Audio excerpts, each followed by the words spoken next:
Tonight on the South Today, Christchurch police ask for the public's help in identifying 4 people in relation to a recent fire. 2 Dunedin fishermen are glad to be rescued after their small boat stops working. And a Christchurch resident is annoyed with the large number of liquor stores operating near his home.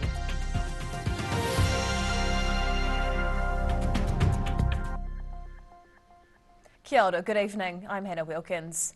Police are asking for the public's help to identify a group of people filmed in a Christchurch scrap metal yard on the night of a serious blaze.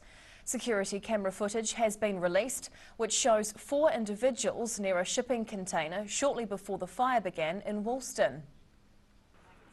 Police investigating the suspicious fire that broke out at a Christchurch scrap metal yard on August 17 have released CCTV footage of the potential suspects.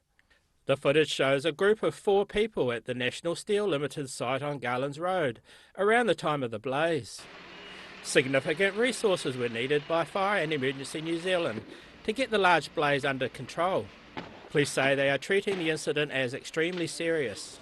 They say the fire risked lives and could have caused considerable damage to nearby homes and businesses. Police are asking for anyone with information to contact them as soon as possible. In Christchurch, the South Today. Senior firefighters have rescued a Dunedin woman who partially fell down a cliff near St Clair's Second Beach. FENZ crew member Blair Judd was among those helping rescue Suzanne Hannah from a steep bank at Second Beach yesterday afternoon. Hannah had been on a walk with her daughter when they decided to go down the bank, but slipped while trying to get back up and became stuck there. After she was assisted back to the safe ground, she said she was thankful to fire and emergency staff and advised other people to think really hard before going down a cliff face.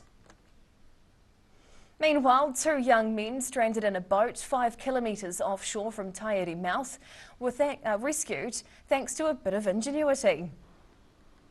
The 2 fishermen called police at about 11:30 yesterday morning after their boat's fuel line snapped. An Otago surf life-saving rescue crew was scrambled to assist the pair, helping them repair their fuel line using cable ties and a knife. The repaired boat was then guided back to Taieri Mouth. The fishermen said while waiting to be rescued, they were able to catch 3 large blue cod. The biodiversity of Queenstown wetland is starting to bloom thanks to a planting project started by a local school. The restored wetland is now being used as an outdoor classroom by pupils of Shotover Primary School. Replanting a valuable wetland near Queenstown. The Shotover primary pupils are helping restore 6 hectares of recreational reserve land along the Shotover River near Frankton. Teacher Emma Watts says the wetland can now serve as an outdoor classroom all year round. We learn all about biodiversity and the importance of biodiversity for our ecosystem, and the students just love being outside, being active as part of their environment and making a difference. The project's in conjunction with the Wakatipu Reforestation Trust and focuses on clearing away exotic plants, planting natives along the edges of the wetland and predator control trapping.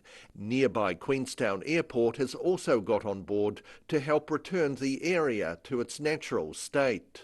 We have resources in the way of financial support, but we'll also be bringing our people down on team planting days in the spring and to help out with maintenance of the planting area. The Shotover Wetland Project was started 6 years ago and has seen more than 2,000 native trees and shrubs planted around the wetland. In Queenstown, the South Today. Reviews are well underway into a series of sites overseen by the Otago Goldfields Heritage Trust, which could lead to more funding for the historic areas.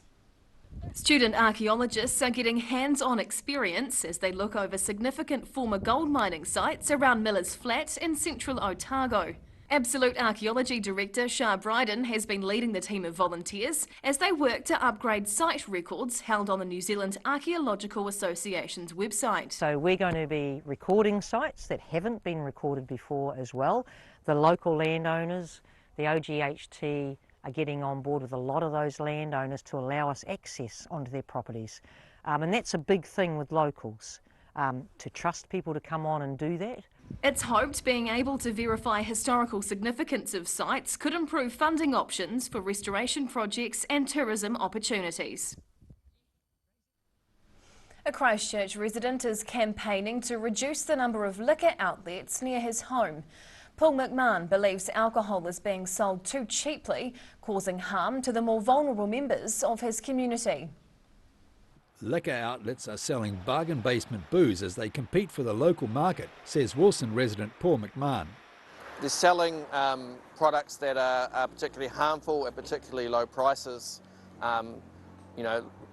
Lower the price, the higher the alcohol content, the higher the harm. In the Wilson area alone, there are around 13 liquor outlets.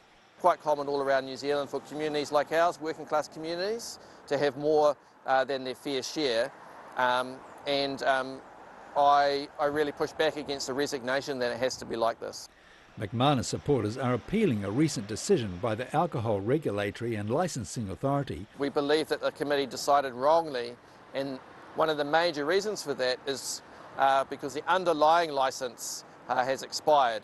He is vowing to continue his campaign to reduce the number of outlets, which he says is causing harm to his community. In Christchurch, the South Today.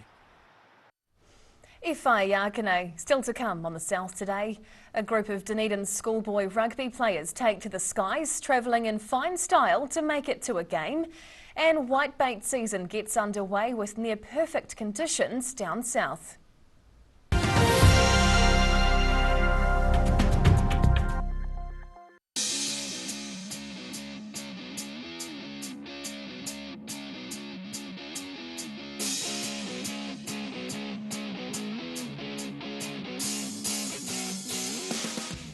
A poorly maintained heat pump can lose up to 35% of its output. The Mr. Heat Pump Cleaner team are experts. Their specially developed chemical wash is totally biodegradable. Call Mr. Heat Pump Cleaner and get the job done by the professionals. Father's Day garage sale. He's taken 24% off absolutely everything. Plus pay it off with 24 months interest free. Only at John's Furniture Warehouse, Stafford Street. And my mate John.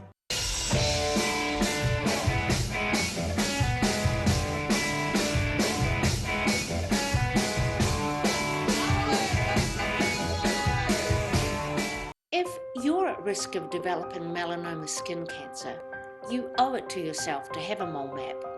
Mole map is coming to your area. Phone today to make an appointment. It could save your life.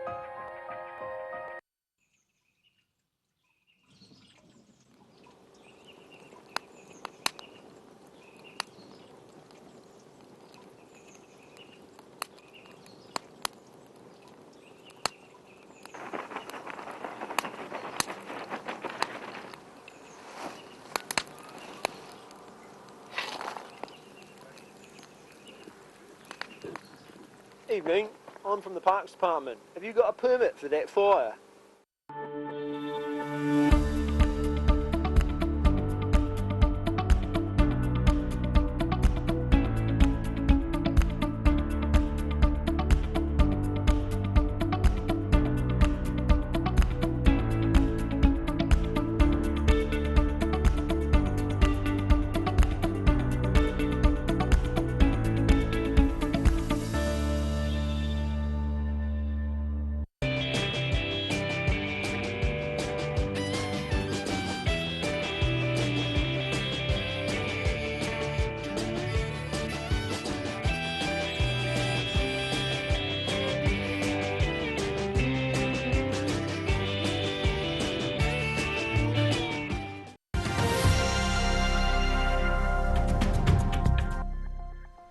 Tēnā koe, welcome back. Whitebait season began yesterday with barely a breeze across the glassy currents of the Mata'o or Clutha River. And for one southern man, the trip to the riverbank is one he's made for many years. Sprightly 81-year-old Mac Oliver making his way down the banks of the Mata'o branch of the Clutha River. It's a route he's taken for many years at the start of the whitebait season, despite not being fond of the tiny fish. I mean, do you eat the whitebait? No. No, I don't. My wife does and the family do. And neighbours like it, yeah. Some galaxids live in fresh water all their lives, but whitebait species have a partial marine life cycle. Larvae hatch in a river before being washed into the ocean, later returning as juveniles to complete their development to full adulthood, if they get past the nets. Loading his trusty hinaki or net into the river, Oliver admits he's not sure why he returns to his spot on the riverbank each year. Yeah, I don't know. I like catching it. I can't explain it.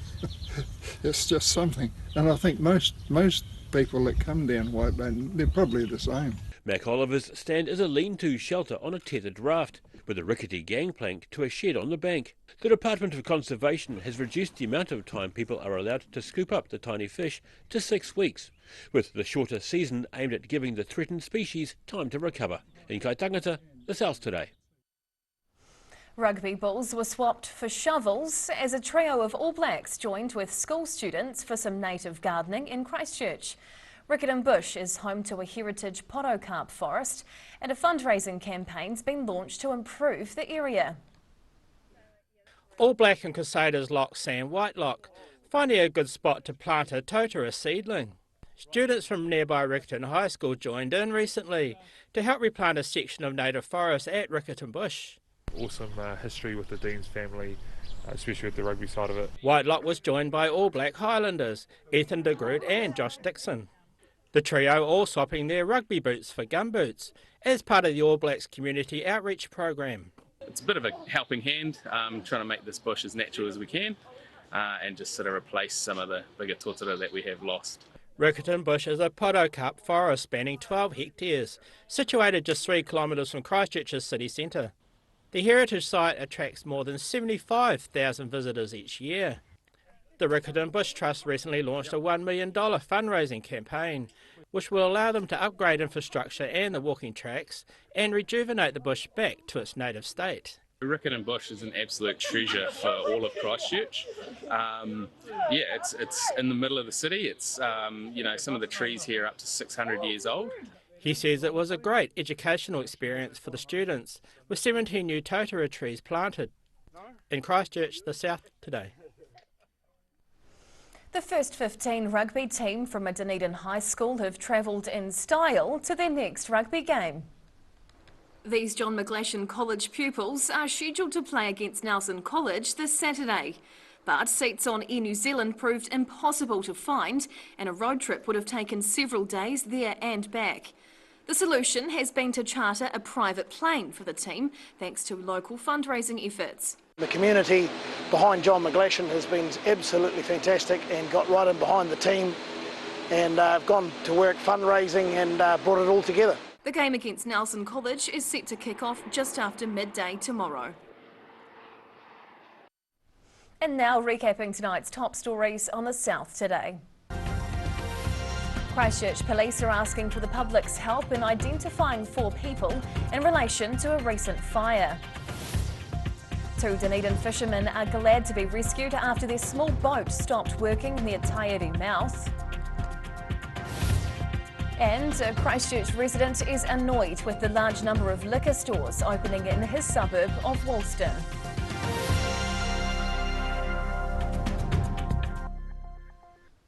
And time now for a look at the weather.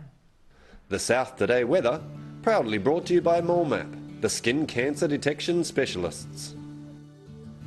Looking at the situation, much colder southwesterly airflow arrives this weekend with showers by Sunday, looking particularly windy on southern coasts. Heading to the top of the South Island, where the nor'westerlies are back tomorrow. Expect 19 in Nelson, 15 another rainy day in Greymouth, and warm temperatures across Canterbury with high cloud and 20 degrees in Christchurch City. Travelling to South Canterbury and North Otago, another 20-degree day in Ashburton with high clouds and fresh winds. Similar in Timaru with 19, and slightly further south anticipate some late rain in Oamaru with a high of 18. Westwards now to the Central Lakes. Showery with some cloud and nor'westerlies as we move through here. Wanaka and Queenstown head for 16 and expect a high of 17 in Alexandra. Heading further south, plan for westerlies with light showers this weekend. All three centres head for a 15-degree day tomorrow. That's Balclutha, Gore and the Catlins. Now down to the deep south. Rain easing to showers tonight with westerlies in Invercargill down to 11.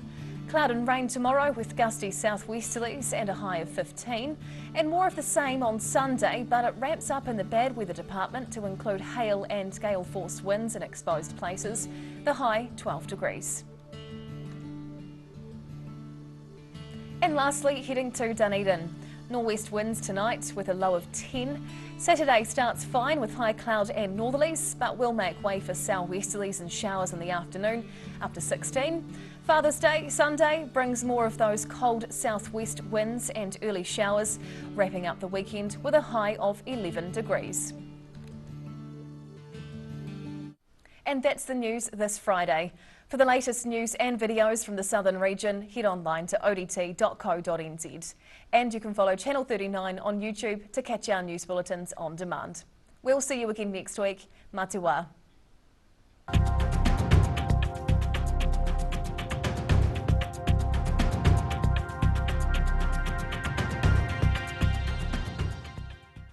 Public interest journalism funded through New Zealand On Air.